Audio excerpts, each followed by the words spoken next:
Dans cette vidéo, je prends tout ce que la science a mis en lumière au cours des dernières décennies, je mets tout ça dans l'extracteur à jus, puis je vous sers ça en une seule gorgée facile à assimiler.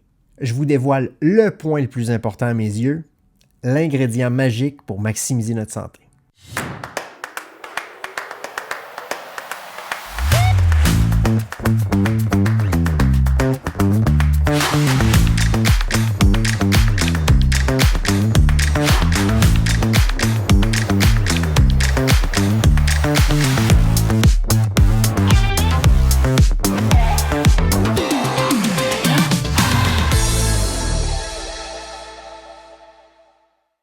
Dans la dernière vidéo, on a parlé de tueurs en série, les maladies chroniques qui sont responsables de la majorité des décès prématurés. On a souligné qu'elles étaient en lien avec nos habitudes de vie, ce qui veut dire que nos actions ont une énorme influence sur notre santé.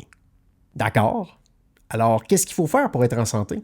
Évidemment, la recette complète compte plus qu'un ingrédient, et on aura l'occasion de tous leur donner l'attention qu'ils méritent dans d'autres vidéos. Mais aujourd'hui, je vous propose de vous concentrer sur un point en particulier, parce qu'il est central et majeur. L'ingrédient magique, c'est l'activité physique. Tout le monde sait qu'il faut en faire, pourtant la majorité des gens ne font pas le minimum recommandé. Et justement, combien il faut en faire pour garder les maladies chroniques à distance? L'Organisation mondiale de la santé recommande au moins 150 minutes par semaine d'activité physique d'endurance d'intensité modérée. L'American College of Sport Medicine recommande aussi 150 minutes à intensité modérée. Santé Canada, 150 minutes.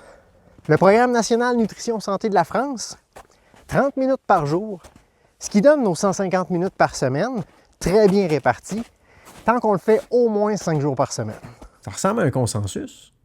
OK, ça c'est pour les adultes de 18 à 64 ans en bonne santé.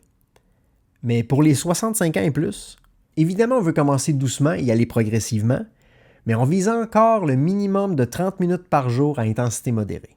Et les gens qui souffrent d'une maladie chronique? Dans certaines situations, il y a des précautions à prendre, mais la cible demeure la même. Oui, mais les femmes enceintes, je vous laisse deviner. 30 minutes par jour, c'est le minimum pour tout le monde. C'est ce que notre corps a besoin pour bien fonctionner. Intensité modérée, ça veut dire une respiration accélérée, tout en demeurant capable de parler. Selon votre condition physique, ça peut être une marche rapide ou une ascension comme je suis en train de faire. Peu importe ce que vous faites, si vous n'êtes pas un minimum essoufflé, il faut augmenter l'intensité.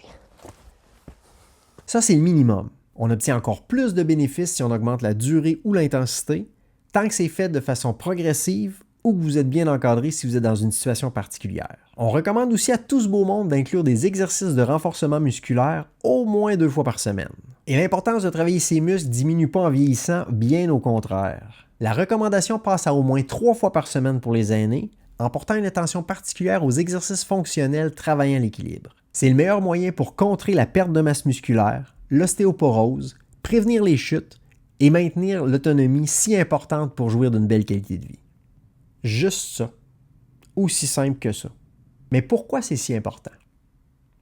Comment est-ce que 30 minutes peuvent avoir un si grand impact sur notre gestion des maladies chroniques et notre espérance de vie en santé? C'est une question très importante à laquelle j'ai l'intention de répondre dans les prochaines vidéos.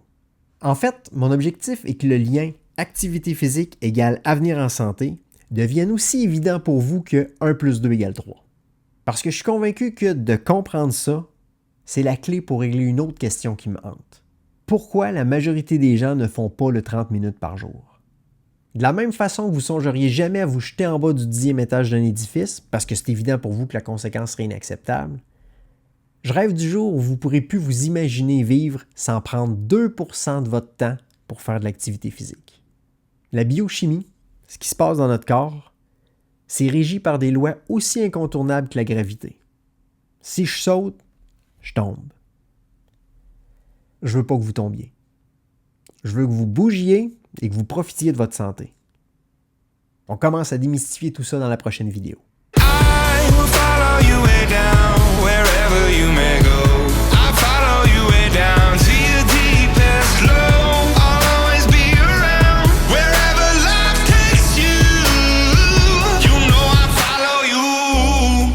On est à Albuquerque, au Nouveau-Mexique. C'est ici qu'ils ont tourné Breaking Bad. Tant qu'à passer, on s'est dit qu'on viendrait manger.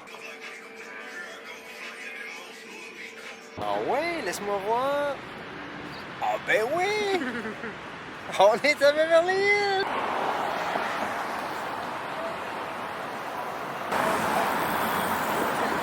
Des étoiles, des stars, des chanteurs. Oh, Michael Bublé!